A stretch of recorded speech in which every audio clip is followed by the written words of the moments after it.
नमो राघवाय। नमो राघवाय। हम सबको आशीर्वाद देने के लिए उपस्थित पूजनीय जगतगुरु श्री रामभद्राचार्य जी,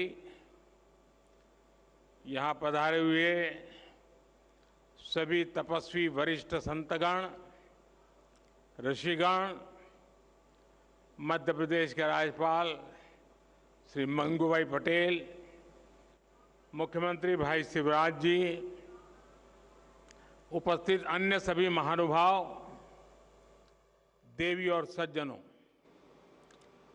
मैं चित्रकूट की परम पावन भूमि को पुनः प्रणाम करता हूं। मेरा सौभाग्य है कि आज पूरे दिन मुझे अलग अलग मंदिरों में प्रभु श्री राम के दर्शन का अवसर मिला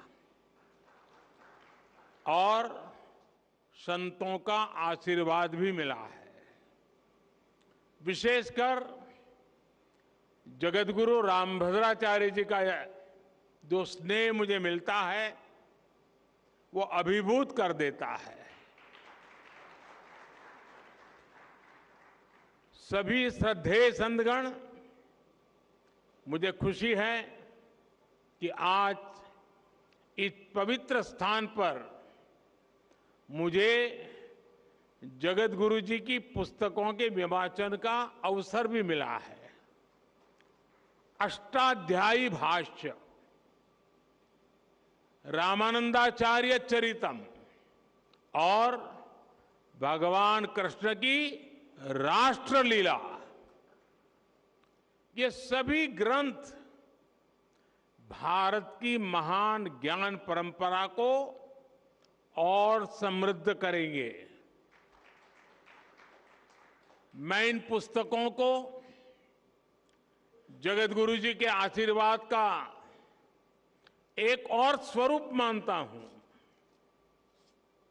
आप सभी को मैं इन पुस्तकों के विमोचन पर बधाई देता हूं। मेरे परिवारजनों, अष्टाध्यायी भारत के भाषा विज्ञान का,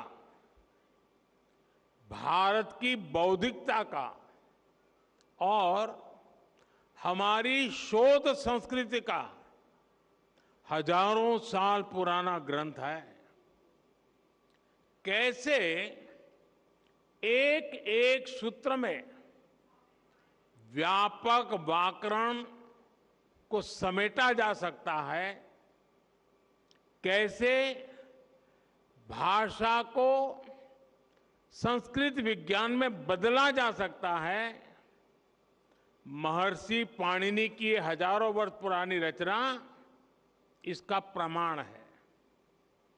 आप देखेंगे दुनिया में इन हजारों वर्षों में कितनी ही भाषाएं आई और चली गई। नई भाषाओं ने पुरानी भाषाओं की जगह ले ली, लेकिन हमारी संस्कृत आज भी उतनी ही अक्षुण्ण, उतनी ही अटल है। संस्कृत समय के साथ परिष्कृत तो हुई, लेकिन प्रदूषित नहीं हुई। इसका कारण संस्कृत का परिपक्व व्याकरण विज्ञान है। केवल 14 माहेश्वर सूत्रों पर टिकी यह भाषा हजारों वर्षों से शस्त्र और शास्त्र दोनों ही विधाओं की जननी रही है। संस्कृत भाषा में ही ऋषियों के द्वारा वेद की ऋचाएं प्रकट हुई है। इसी भाषा में पतंजलि के द्वारा योग का विज्ञान प्रकट हुआ है। इसी भाषा में धन्वंतरि और चरक जैसे मनीषियों ने आयुर्वेद का सार लिखा है। इसी भाषा में कृषि पराशर जैसे ग्रंथों ने कृषि को श्रम के साथ साथ शोध से जोड़ने का काम किया है। इसी भाषा में हमें भारत भूमि के द्वारा नाट्य शास्त्र और संगीत शास्त्र का उपहार मिला है। इसी भाषा में कालिदास जैसे विद्वानों ने साहित्य के सामर्थ्य से विश्व को हैरान किया है। और इसी भाषा में अंतरिक्ष विज्ञान, धनुर्वेद और युद्ध कला के ग्रंथ भी लिखे गए हैं। और ये तो मैंने केवल कुछ ही उदाहरण दिए हैं। ये लिस्ट इतनी लंबी है कि आप एक राष्ट्र के तौर पर भारत के विकास का जो भी पक्ष देखेंगे उसमें आपको संस्कृत के योगदान के दर्शन होंगे। आज भी दुनिया की बड़ी बड़ी यूनिवर्सिटीज में संस्कृत पर रिसर्च होती है। अभी हमने ये भी देखा है कि कैसे भारत को जानने के लिए लिथुआनिया देश की राजदूत ने भी संस्कृत भाषा सीखी। यानी संस्कृत का प्रसार पूरी दुनिया में बढ़ रहा है।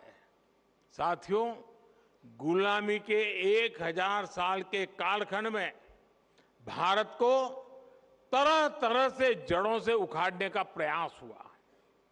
इन्हीं में से एक था संस्कृत भाषा का पूरा विनाश। हम आजाद हुए, लेकिन जिन लोगों ने गुलामी की मानसिकता नहीं गई, वो संस्कृत के प्रति वैर भाव पालते रहे। कहीं कोई लुप्त भाषा का कोई शिलालेख मिलने पर ऐसे लोग उसका महिमा मंडन करते हैं, लेकिन हजारों वर्षों से मौजूद संस्कृत का सम्मान नहीं करते। दूसरे देश के लोग मातृभाषा जाने तो ये लोग प्रशंसा करेंगे, लेकिन संस्कृत भाषा जानने को ये पिछड़ेपन की निशानी मानते हैं। इस मानसिकता के लोग पिछले 1000 साल से हारते आ रहे हैं और आगे भी कामयाब नहीं होंगे। संस्कृत केवल परंपराओं की भाषा नहीं है, ये हमारी प्रगति और पहचान की भाषा भी है। बीते 9 वर्षों में हमने संस्कृत के प्रसार के लिए व्यापक प्रयास किए हैं। आधुनिक संदर्भ में अष्टाध्यायी भाष्य जैसे ग्रंथ इन प्रयासों को सफल बनाने में बड़ी भूमिका निभाएंगे।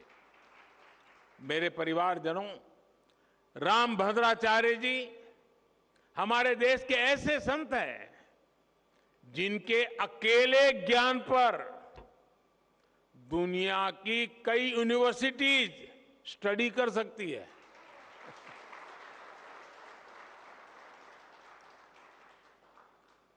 बचपन से ही भौतिक नेत्र न होने के बावजूद आपके प्रज्ञा चक्षु इतने विकसित हैं कि आपको पूरे वेद वेदांग कंठस्थ है।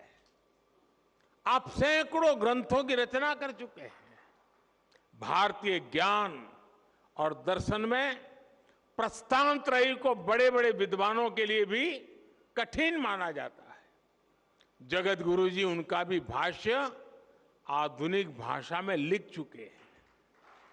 इस तरह का ज्ञान, ऐसी मेधा व्यक्तिगत नहीं होती, ये मेधा पूरे राष्ट्र की धरोहर होती है।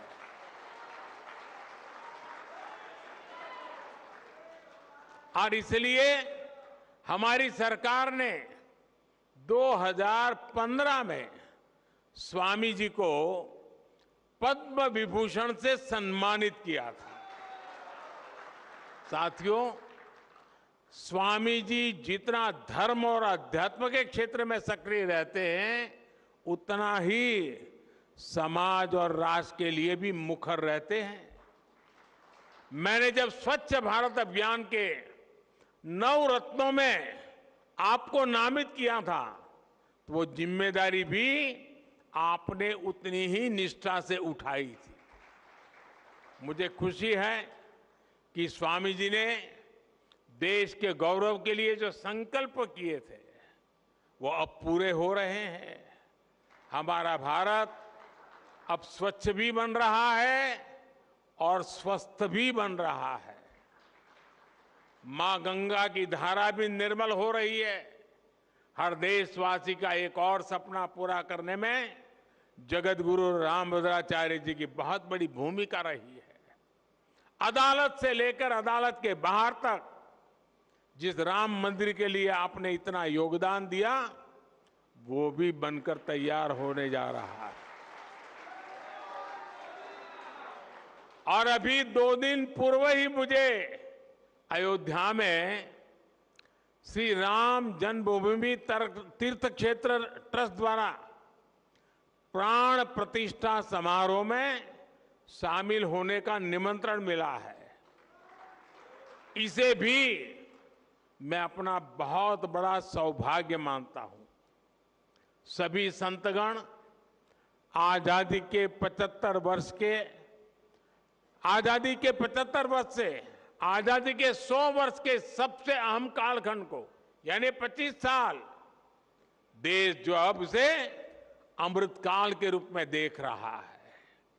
इस अमृतकाल में देश विकास और अपनी विरासत को साथ लेकर चल रहा है। हम अपने तीर्थों के विकास को भी प्राथमिकता दे रहे हैं। चित्रकूट तो वो स्थान है जहां आध्यात्मिक आभा भी है और प्राकृतिक सौंदर्य भी है। 45,000 करोड़ रुपए की केन बेतवा लिंक परियोजना हो, बुंदेलखंड एक्सप्रेस वे हो, डिफेंस कॉरिडोर हो, ऐसे प्रयास इस क्षेत्र में नई संभावनाएं बनाएंगे। मेरी कामना और प्रयास है चित्रकूट विकास की नई ऊंचाइयों पर पहुंचे। एक बार फिर पूज्य जगत गुरु श्री रामभद्राचार्य जी को मैं आदरपूर्वक प्रणाम करता हूं। उनके आशीर्वाद हम सबको प्रेरणा दे, शक्ति दे, और उनका जो ज्ञान का प्रसाद है वो हमें निरंतर मार्गदर्शन करता रहे।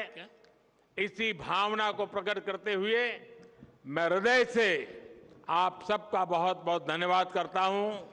जय श्री राम। ओम आ ब्राह्मणो ब्रह्म वर्चसी जायता मा